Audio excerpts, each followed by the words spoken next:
this is a really good example of um, the value of taking a little bit of rest as a developer. So let me just give you my huge face before we get too far into it. But so I was doing Advent of Code, and I did this next problem, which was this like data parsing problem. I mean, we can look at it in a sec here. I'll show it to you. Not this one, but the one before it.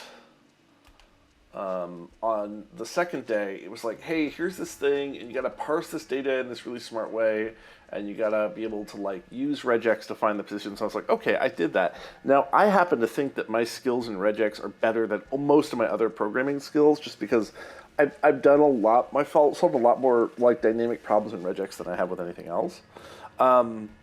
So I was like, okay, cool, maybe I am a real programmer, even though like I work in marketing now and blah, blah, blah. And then I got on to day 2, or day 3, just 3 days into Advent of Code, and immediately, I have in the back of my mind, like some people have finished these things in, an hour or something. And it's like, okay, here's this forest, and you're going to make these knights moves through the forest, and how many times do you run into a tree? And the tree is indicated... the tree is indicated by these octothorps. So when you run into one of them, you want to count it, and you're going to make these knight moves. Oh, and also the forest repeats infinitely to the right. So you go here to here to here to here to here, and you're going to write down how many times you're going to run into a tree. And you go right 3 and down 1. Yeah, so a knight's move. Right? Just a knight move, right? Maybe a knight's move is just right 2 and down 1.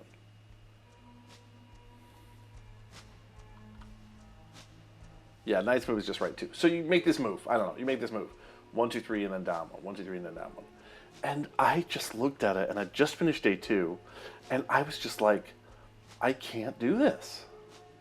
I just said to myself, there's no way I can do this.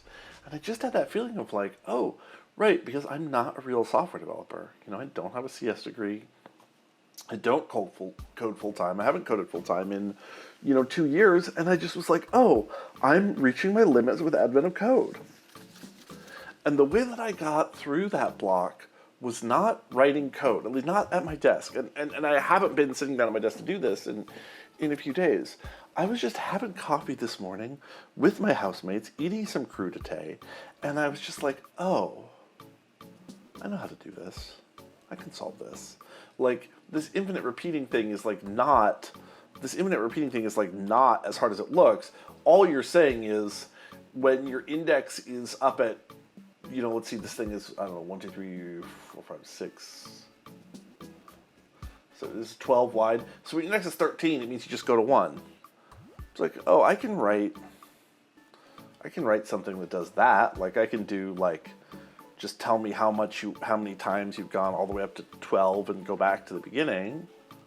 It's like, so then I can just keep checking each row. And I was like, oh, I'm okay. And so my point with that was that thing that I figured out, it wasn't something that I figured out by, sitting down and experimenting with code. It was just an act of looking at the problem and resting for a little while. So, that thing of just take a walk and think about it. Like, if you feel like you understand the problem and you understand the tools that you have available to you, that really might be the right thing to do, is you really might just need a break. So yeah, when you find yourself really stuck, and especially when you find yourself doubting yourself, take a little time, do a little mind work, and that very likely will get you to the point where you can come back to it and at least sort of know what you're doing to attack it. Because God, I felt rough on this one, but now I feel like I have a solution. And yes, it's going to look a lot like my previous solution, because that's the thing, is I'm a self-taught programmer. A lot of my solutions are going to look similar in their approach.